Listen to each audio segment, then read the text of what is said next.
Assalamualaikum warahmatullahi wabarakatuh. Kami dari kelompok 4 akan mempresentasikan tentang asumsi dimensi perkembangan peserta didik. Sebelumnya, perkenalkan nama saya Safina Alir Faiza dengan NIM 204510, moderator dari kelompok 4. Next. Anggota kelompok kami terdiri dari yang pertama, Hanifah Nur Auliani dengan NIM 2006617, dan yang kedua, saya sendiri, Safina Alir Faiza dengan NIM 2004510, dan yang terakhir, yaitu yang ketiga, Yunita Sari dengan NIM 2004805.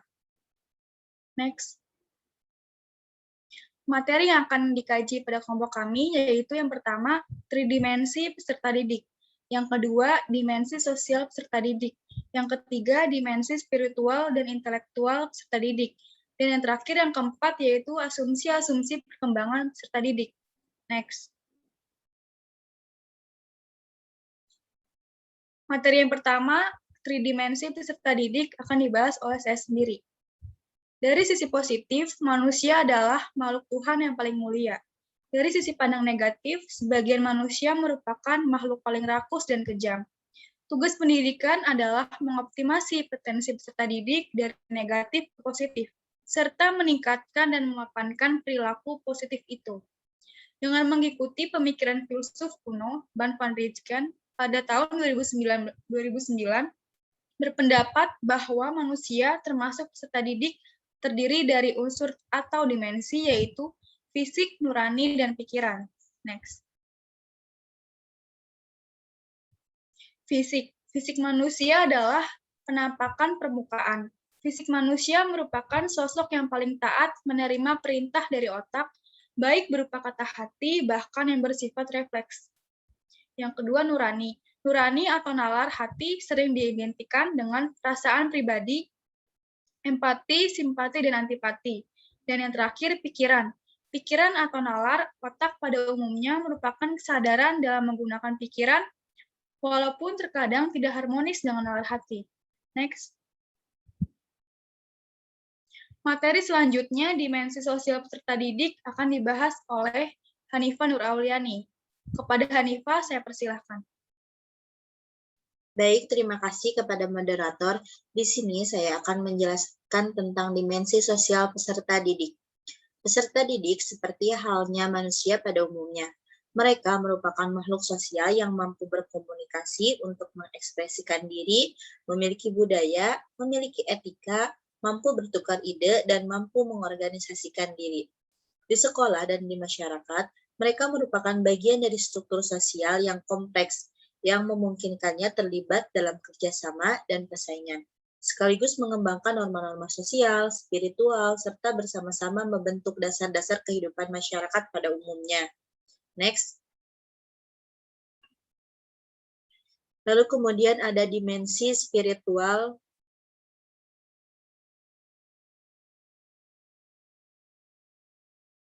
dan intelektual peserta didik. Peserta didik sebagai makhluk spiritual. Dimensi spiritual ini merupakan nilai kemanusiaan sejati. Kemanusiaan merupakan salah satu tuan rumah dari entitas spiritual yang menyediakan kekuatan bawaan dalam diri manusia dan alam semesta, sekaligus merupakan pusat proses pemahaman dan pertumbuhan. Kemudian dengan nilai-nilai spiritual itu pun peserta didik akan dapat mengenal dirinya sendiri. Kita memang belum banyak memahami dan mengeksplorasi tentang cara kerja pikiran manusia sebagai bagian dari kecerdasan reflektif diri sendiri. Next. Peserta didik adalah insan yang memiliki pusat kesadaran berupa diri sejati atau jati diri. Dimensi spiritual dan intelektual pun sesuai dengan kepentingannya, menjadi alat bagi peserta didik untuk belajar. Dimensi-dimensi ini harus diaktifasi melalui layanan pendidikan. Kemudian salah satu hal yang tidak kalah penting dalam dimensi spiritual adalah kecerdasan, sesuatu yang diidentifikasi sebagai dapat menembus semua lini kehidupan. Kesadaran peserta didik adalah hubungan mereka dengan dunianya, sementara kemampuan berpikir merupakan alat membuat keputusan. Sekian materi yang saya sampaikan, saya kembalikan kepada moderator. Terima kasih Hanifah telah memaparkan. Selanjutnya, materi asumsi-asumsi perkembangan peserta didik akan dijelaskan oleh Yunita Sari. Pada Yunita, saya persilahkan. Terima kasih kepada moderator.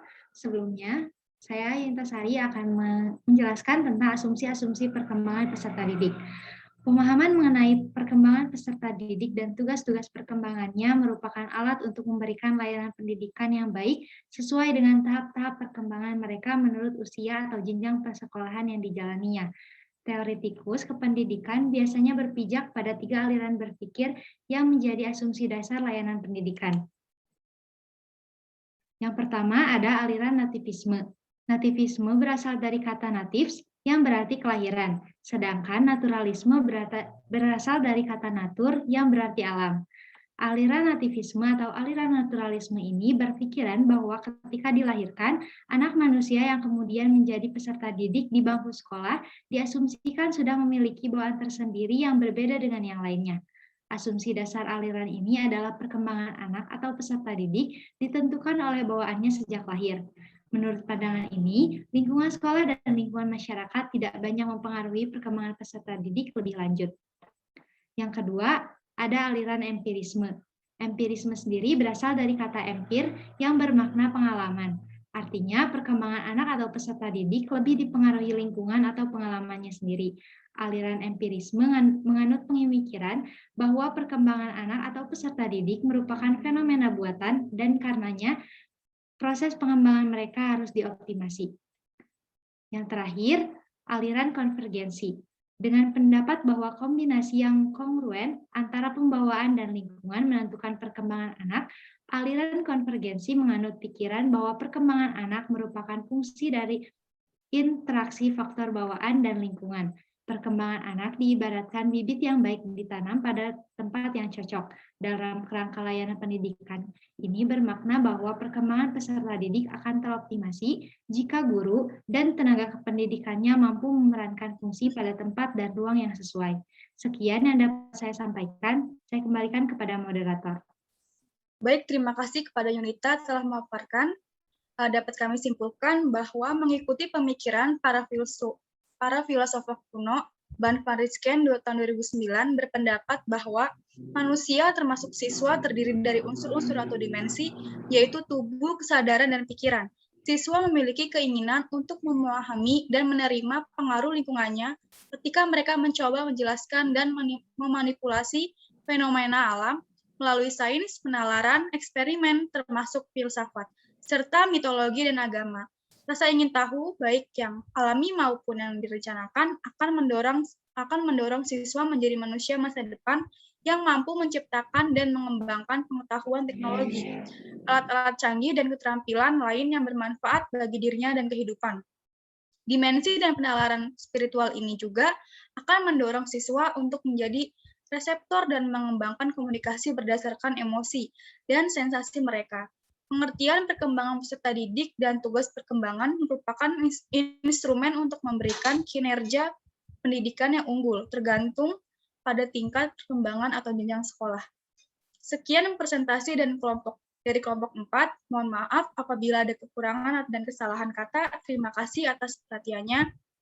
Saya selaku moderator pamit undur diri. Wassalamualaikum warahmatullahi wabarakatuh.